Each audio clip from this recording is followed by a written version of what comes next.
آج हम एक ऐसे मौजू पर बात करने वाले हैं जो रूह की ग़िज़ा भी है और हर बंदे का रब से सीधा कनेक्शन भी, और वो है दुआ।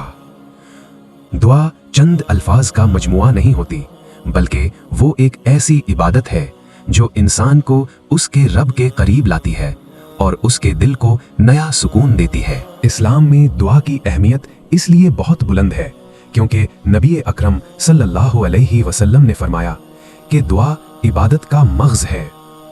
ये वो अमल है जो इंसान की जिंदगी में बेचैनी को चैन और परेशानी को राह राहत में तब्दील करता है। दुआ की ताकत ये है कि ये तकदीर तक को बदल सकती है जब बंदा इखलास के साथ अपना दिल अल्लाह के सामने रख दे। दुआ से मुश्किलात के बावजूद इंसान अपने रब की कुदरत को महसूस करता है और उसके दिल पर एक नर्म सा सुकून उतरता है। दुआ अल्लाह की कुदरत का अजीम पैगाम है क्योंकि ये लिखी हुई तकदीर तक में तब्दीली ला सकती है। जब बंदा सच्चे दिल से पुकारता है तो उसके अल्फाज अर्श तक जाकर तारीखों को रोशन कर देते हैं। जब जिंदगी बोझ बन जाए तो दुआ ही वो सहारा होती है जो इंसान को गिरने नहीं देती। अल्लाह का वादा है कि जो बंदा उसे पुकारता है वो उसकी दुआ को सुनते ही उसका रास्ता आसान कर देता है। दुआ दिल को हल्का कर देती है, जैसे अंधेरे में एक छोटी सी रोशनी चमक उठे। बंदे को ये यकीन होता है कि उसने अपना बोझ उस ज़ात के हवाले कर दिया है जो सब कुछ करने की कुदरत रखता है।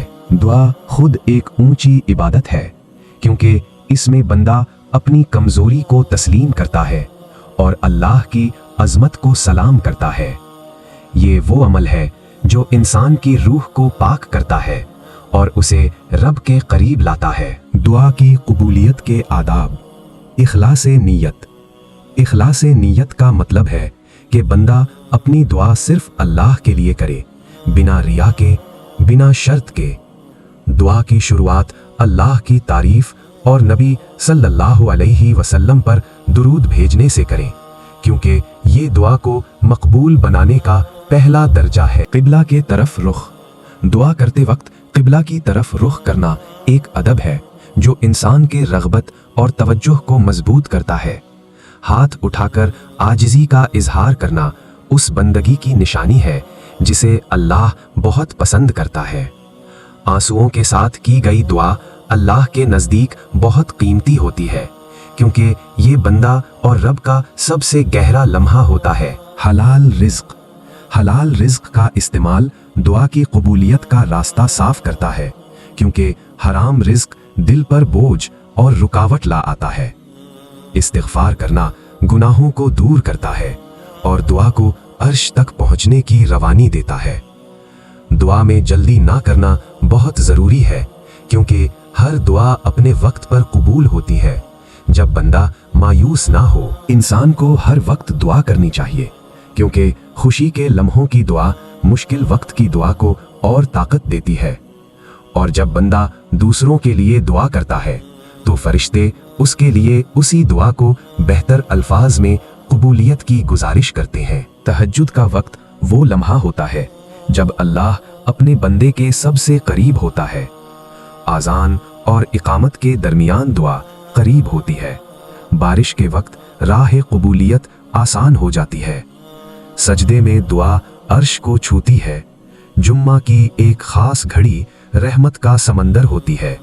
मुसाफिर की दुआ, रोज़ादार की इफ्तार की दुआ और मजलूम की फरियाद अल्लाह के पास सीधी पहुंचती है। दुआ अल्लाह की तरफ से एक अनमोल तोहफा है जो हर मोमिन को बिना किसी शर्त के अता किया गया। ये जिंदगी को बदल देती है, नसीब लिख देती है और इंसान के दिल को उसके रब के कुर्ब में लपेट लेती है। आओ हम सब मिलकर इखलास, यकीन और सब्र के साथ दुआ मांगने की आदत अपना लें। अल्लाह हम सब को दुआओं की कबूलियत का शरफ अता फरमाए। आमीन।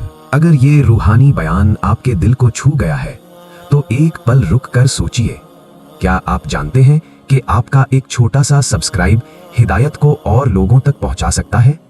आपका सपोर्ट इस चैनल को और ज्यादा इस्लामी इल्म और रूहानी वीडियोस बनाने का हौसला देता है। इसलिए सब्सक्राइब करें, शेयर करें और कमेंट्स में आमीन जरूर लिख दें। अल्लाह हम सबको दुआओं की कबूलियत का शरफ अता फरमाए। आमीन।